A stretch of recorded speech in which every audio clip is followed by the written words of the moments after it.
Generasi muda NU taek. Yang gak alim sekarang dia gak alim. Bener.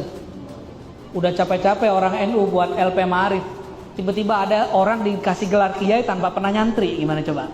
Gus Nur juga nggak bisa kitab, nggak pernah mondok. Masalah mondok nggak mondok itu takdir mubrom saya. Kita nggak ridho ada orang dapat gelar kiai Gus tapi nggak nyantri, nggak ridho kita. Masalah mondok nggak mondok itu takdir mubrom saya. Udah capek-capek orang NU buat LP Ma'arif, tiba-tiba ada orang dikasih gelar kiai tanpa pernah nyantri. Gimana coba? Bira TV. Kalau kiai bisa dipersulit, ngapain di? Orang seharusnya dapat zikir hasbunallah wa ni'mal wakil tanpa puasa, sama dia dipuasain. Ya bagus sih, biar barokah. Cuma murid-murid yang belum biasa riyadhah jiper pak, mundur duluan, gak kuat. Di akhir zaman ini, sudah akhir zaman ini ya. Kenapa kita sebut akhir zaman? Yang batil sudah dianggap hak, yang gak alim sekarang dia gak alim. Bener. Udah capek-capek orang NU buat LP Ma'arif, tiba-tiba ada orang dikasih gelar kiai tanpa pernah nyantri. Gimana coba? Sahihah? Ya, pakai ridho nggak pakai? Pakai ridho nggak pakai? Aneh aja nggak ridho pakai. Kita nggak ridho ada orang dapat gelar Buya, Syekh, Kiai, Gus, tapi nggak nyantri, nggak ridho kita. Tapi ini faktanya, benarlah kata Rasulullah dalam hadis Ibnu Majah. Ya, di akhir zaman, ya banyak kebohongan-kebohongan. Yukazzabu fiha as-sadiqu, yang jujur dianggap bohong, yang bohong dianggap jujur, yang alim dianggap jahil, yang jahil dianggap alim. Kalau dia bisa takbir, wah itu orang alim tuh. Keren amat ya.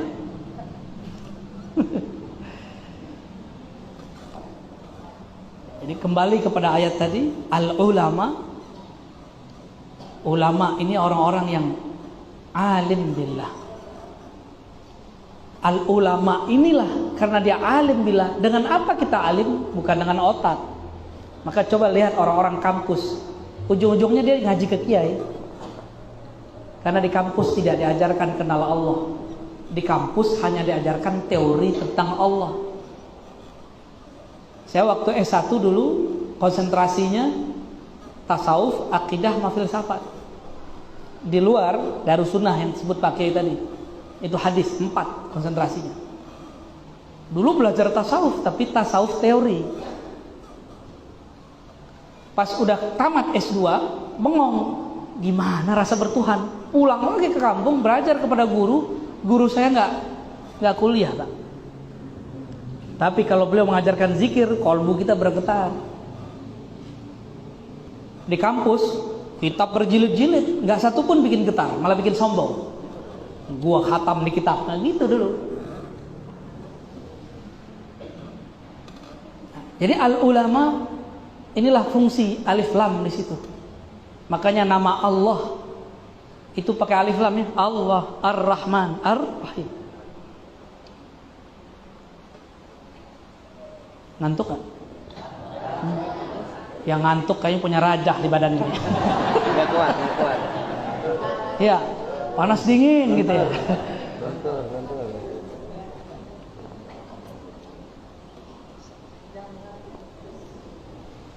Ulama dulu, kenapa mereka berani? Padahal nggak punya banser ulama dulu, nggak punya rijal ansor, nggak punya ansor, benar nggak? Nggak ada. Rijalul Ghaib. Hati-hati loh ente. Rijalul Ghaib itu wali. Luar biasa. Ya, Rijalul Ghaib itu langsung di baiat Nabi Khidir. Ulama-ulama ahlu sunnah dulu bergerak itu dibimbing Nabi Allah Khidir. Makanya bintangnya berapa tuh bintangnya kalau di NU? Itu dari beliau tuh bintangnya. Simbol-simbolnya dari beliau semua itu. Maka bagi ulama ahlu sunnah ijma bahwa Nabi Allah Khidir hayyan, masih hidup. Kata kawan, mana dalilnya? Nah, kan gitu ya. Tetangga. Bener ya? Mana? Emang kalau kita kasih dalilnya dia berubah? Kita udah kasih dalil yasinan, dia nggak percaya kan? Kita udah kasih dalil tahlilan, percaya nggak dia? Kita kasih dalil tawasul, percaya nggak dia? Kita kasih dalil tabaruk, percaya nggak dia? Nggak percaya, apalagi aneh kasih dalil Nabi Khidir. Bisa gila dia. Jadi sama mereka yang ingkar ini nggak perlu pakai dalil, nggak perlu pakai dalil, karena mereka tidak berubah dengan dalil. Berubah itu hanya dengan hidayah. Hidayah itu karena akhlak. Maka kita yang ahlu sunnah harus lebih berakhlak dari mereka. Ya sering-seringlah ajak mereka ngopi. Ya. Mereka kan anti hisab. Jadi antum sama mereka puasa-puasa dulu hisabnya. Jangan debat mulu, nggak berubah. Ya. Aneh udah dari tahun kapan ya, dakwah, debat terus. Mereka butuh apa? Dari umur kita masih 18 tahun, aneh udah debat sama mereka. Dalil-dalil semuanya udah di kepala. Dalil tawasul, dalil apa tadi? Tabarruk, dalil ziarah kubur, dalil mengirim Fatihah, semuanya udah di kepala umur 18 tahun. Aneh sudah hafal itu 4 bulan ngaji sama Kiai Ali Mustafa Yakub almarhum. Kita buka semua yang dalil-dalil itu. Pulang saya ketemu orang tamat Timur Tengah, udah 4 tahun jurusan hadis. Dia nggak hafal hadis yang kita hafal. Berubah nggak dia? Enggak, sampai sekarang dia masih begitu. Sampai sekarang dia mengatakan tawasul bid'ah. Sampai sekarang dia bilang Sirajuddin Kibas. Nggak pernah dia bilang Sirajuddin Abbas. Nggak ada. Apalagi kalau antum suka bilang la hadratin Nabi Muhammad sallallahu alaihi wasallam al-Fatihah, bagi dia al-bid'ah. Nggak percaya dia. Udah capek kita nulis kitab, nulis buku dari dulu. Makanya saya berhenti nulis tentang itu. Udah yang ada aja ke posting. Udah nggak mau nulis lagi dah. Kalau nulis ilmu ma'rifatullah yang bikin rohani kita naik. Fastabiqul khairat, kita berlomba aja. Biarinlah orang-orang yang mau debat-debat sono. Bahsul masail, cari-cari masalah. Bener pakai terjemahannya gitu. Bahsu cari-cari, masail masalah. Sahih ya? Suka cari-cari masalah. Ini pengalaman kita di mana-mana. Nggak ada berubah, nggak berubah dengan dalil. Apalagi sekarang. Mereka itu udah nggak baca Fathul Mu'in, apalagi mantan takrib, ya? Apalagi mantan korib. Udah nggak baca Pak. Selalu ngomongnya Sahih Bukhari, Sahih Bukhari. Ya, gimana ngomongnya? Ribet juga. Kita kasih dalil kitab sebelum Imam Bukhari lahir, bengong dia. Imam Ibnu Mubarak wafat tahun 180 atau 81. Imam Bukhari lahir 194, belum lahir. Kita pakai kitab Ibnu Mubarak untuk mengkritisi mereka, bingung. Usut punya usut, saya kemudian telitilah, ngecek orang yang ngaku-ngaku pakai sunnah ini ya. Dia benar gak sih khatam kitab sunnah? Ternyata Sahih Bukhari satu bab aja nggak khatam. Kitabul Bad'il Wahyi, Kitabul Ilm aja nggak beres. Apalagi kalau masuk ke Kitabul Iman. Kalaupun baca, dia nggak membaca sanadnya, dia tidak membaca istidlalnya. Jadi kita percuma debat. Maka wa'arid anil jahilin, berpalinglah dari orang yang tidak mengerti, yang jahilin, orang-orang yang jahil. Nggak usahlah debat-debat lagi sama mereka. Ya, ini saran saya. Orang-orang Nahdiyin bekerja aja. Jadi mu'alim, ya. Jadi panglima, jadi laskar, jadi apa terserah antum lah. Yang penting berbuat.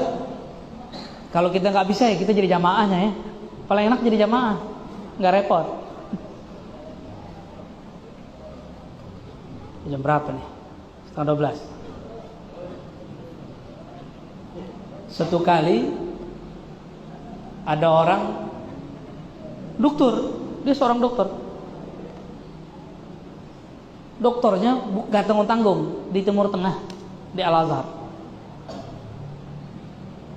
Mendebat saya masalah tabarruk, ngambil berkah. Baik dengan cara cium tangan, ngambil air, bekas guru. Kata dia, "Hadza syirkun azim ya Razi." Ini syirik besar. Waduh gawat nih. Ini musyrikun semua nih. Syirkun azim. Ini berhala-berhala semua. Kayaknya pakai paling laku nih airnya nih pakai ini. Bekas pakai pasti diperebutin banser nih, pengen sakti. Tapi kalau mereka minum air pakai hilang kesaktiannya, luntur semua dah. Balikannya ya. Iya, obat. Saya tanya, ente tahu dari mana ini syirik? Kata dia, kami debat pakai bahasa Arab. La yaf'alhu Rasulullah wa la ashabu. Rasulullah dan sahabatnya tidak melakukannya. Ente tamatan Timur Tengah ya? Oke, karena bilang gitu. Di Sahih Bukhari, Kitabul Hajj ada, Kitabul Wudu ada, di Kitabul Ilm ada. Kitabul Hajj sama wudu aja kita ambil. Nabi jika berwudu, itu kan wudu dituangin sahabat, nggak kayak antum, kerannya dibuka habis-habis ya, itu bid'ah itu. Serius, ada ngomong itu bid'ah. Dibukanya dikit-dikit. Sahabat itu menuangkan ke Nabi untuk muka 1 kali tuang, 3 kali tuang. Indonesia negeri banyak air ya. Akhirnya banjir lah Bekasi gara-gara air wudu itu yang berlebihan. Percaya deh, antum kurangin pakai air wudu yang berlebihan, banjir berkurang. Karena itu temannya setan. Cobain aja. Antum nih mikir, paling saya doang, ya kan? Paling saya doang yang ngeluarin air segini. Segini ada berapa orang nih? Dan semuanya mikir, paling saya doang. Dan sehari 5 kali antum buat begitu, berapa kubik, berapa ribu liter itu air numpuk di tanahnya orang Bekasi. Wajar, bukan kiriman orang Bogor itu, bukan. Bali, Rasulullah kalau wudu itu airnya kan bekasnya netes ke bawah. Itu nggak satu pun tetesannya jatuh ke bumi. Tetesannya diperebutkan semua sahabat Rasulullah SAW. Dan mereka ketika berebut udah nggak kayak orang apa ya? Bingung kita nyebutnya. Di dalam hadis dikatakan fakadu ayyaqtatilu. Hampir-hampir aja mereka tuh kayak saling bunuh-bunuhan, berebut-berebut. Ingin dapat bekas Nabi. Nabi punya dosa nggak? Pakai punya dosa pakai? Ya. Kita kalau cuci muka yang turun dosa, bener. Sohe Pak Haji, pakai Abu ya bener ya.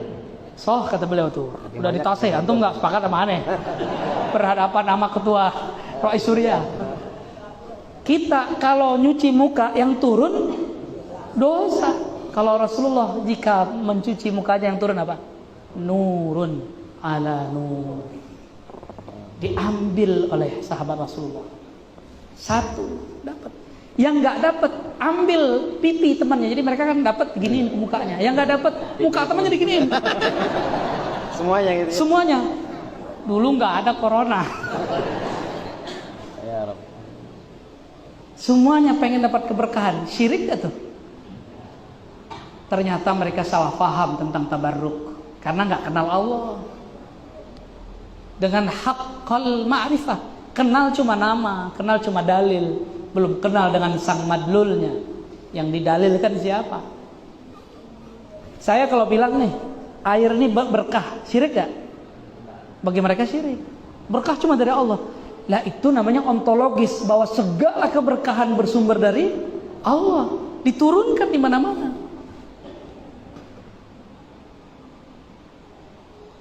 Saya baca hadis itu, bil Arabiyah kita baca ini. Tiba-tiba dia diam terus nyeletuk. Hadza khas lin Nabi. Ini khusus buat lah, ente buat dalil sendiri ya. Buat mazhab sendiri aja ya. Mazhab khosi. Menghos-hoskan yang tidak dikhoskan ulama. Ada nggak dalam penjelasan ulama ini khas lin Nabi? Nggak ada. Buktinya di hadis itu. Sahabat yang nggak dapat, maka dia ambil tangan sahabat yang ngambil air atau pipinya dan dia kemudian tempel. Jadi antum dulu kalau hidup di zaman Rasulullah, barisan terdepan ngambil air itu bonyok, pulang-pulang bonyok, Megang semuanya. megang semua. Kita karena tahu kita bukan sahibul barokat, kita berterima kasih sama Banser ya, sama teman-teman yang awal. Dipegang-pegang tuh, kita tahu kita ini bukan ashabul barokat Pak. Di dalam ini 1 milinya 1 maksiat, bahkan lebih. Gak pantas orang-orang tabarruk dengan kita. Maka sampai sekarang saya gak berani tahnik. nggak berani. Tapi kalau orang minta doain air, kita bacain. Kalau tahnik hatta liyaum, saya nggak berani. Kalau pakai boleh lah ya, beliau sudah lama main di alam itu ya. Nah, ini contoh bahwa yang benar-benar mengamalkan apa yang diamalkan sahabat, yaitu orang-orang aswaja nahdiyin. Coba antum melihat sekarang yang betul-betul percaya bahwa pewaris para nabi ini ada keberkahan dalam hidup mereka, ada keberkahan di sisa-sisa mereka. Itu cuma santri, benar nggak? Kalau nggak santri nggak percaya. Makanya santri-santri adabnya bagus kepada kiai. Kita lihat di mana-mana santri-santri bagus adabnya kepada kiai. Namun biasanya walaupun santri adabnya bagus, kalau orang sedang cinta, seperti sahabat yang sangat cinta kepada Rasulullah, kadang mereka lupa dengan adabnya, saking cintanya. Dan Rasulullah pun memaafkan. Ketika beliau jalan di Batha, bila jalan di Batha itu sebelum ke Mekah ada tempat namanya Batha. Sampai di sana Rasulullah disambut oleh para sahabat dan mereka memegang semua tangan Rasulullah SAW. Ya. Ada yang bisa megang, ada yang nggak bisa megang, ada yang cuma kepalanya diginiin. Semuanya berkumpul untuk Rasulullah SAW. Itu Sayyidina Ali, Sayyidina Abu Bakar, Umar, itu susah itu, kayak banser, susah itu. Ya. Maka antum Fatihahnya ke 4 sahabat, ya. Tawassulnya kepada 4 sahabat, wabil khusus Sayyidina Ali karramallahu wajhah. Itu wabil khusus. Karena itu yang dilakukan dulu oleh para ashab Nabi sallallahu alaihi wasallam. Nah, kembali ke depan tadi, innama yakhsyallaha min ibadihil ulama. Yang benar-benar kenal Allah, itulah yang benar-benar takut kepada Allah. Merekalah para ulama. Maka kita doakan para ulama-ulama kita, kiai-kiai kita, semoga mereka diberkahi hidupnya, dipanjangkan dalam taat, dipanjangkan dalam ma'rifat, dipanjangkan dalam keberkahan. Amin ya rabbal alamin. Dan semua yang hadir tetap beradab kepada para guru, doakan para guru, lakukan seperti yang dilakukan oleh Imam Ahmad. Kata beliau, tidaklah aku melewati solatku kecuali aku mendoakan guruku Syafi'i. Mari doakan guru-guru kita. Ila hadratin Nabi Mustafa Muhammad sallallahu alaihi wasallam wa li sa'iri masyayikhina wa masyayikhina wa khasatan al-muassis hadhihi al-haraka 'azimah hadratu Syekh Hashim Ash'ari wa ikhwanihi wa muridihi wa jami' talamidhihi wa atba'ihi wa muhibbihi. Al-Fatihah. A'udzubillahi minash Ya. Shiratal ladzina ghairil maghdubi 'alaihim waladdallin. Mohon maaf dari saya, lebih kurang itu yang dapat kami sampaikan. Mungkin tidak perlu salaman karena saya bukan orang ahli barokah. Sama Pak Kiai aja salamannya ntar ya. Mohon langsung pamit ke Purwakarta Pak Kiai. Mohon doa selalu dan saya siap membersamai aswaja. Assalamualaikum warahmatullahi wabarakatuh.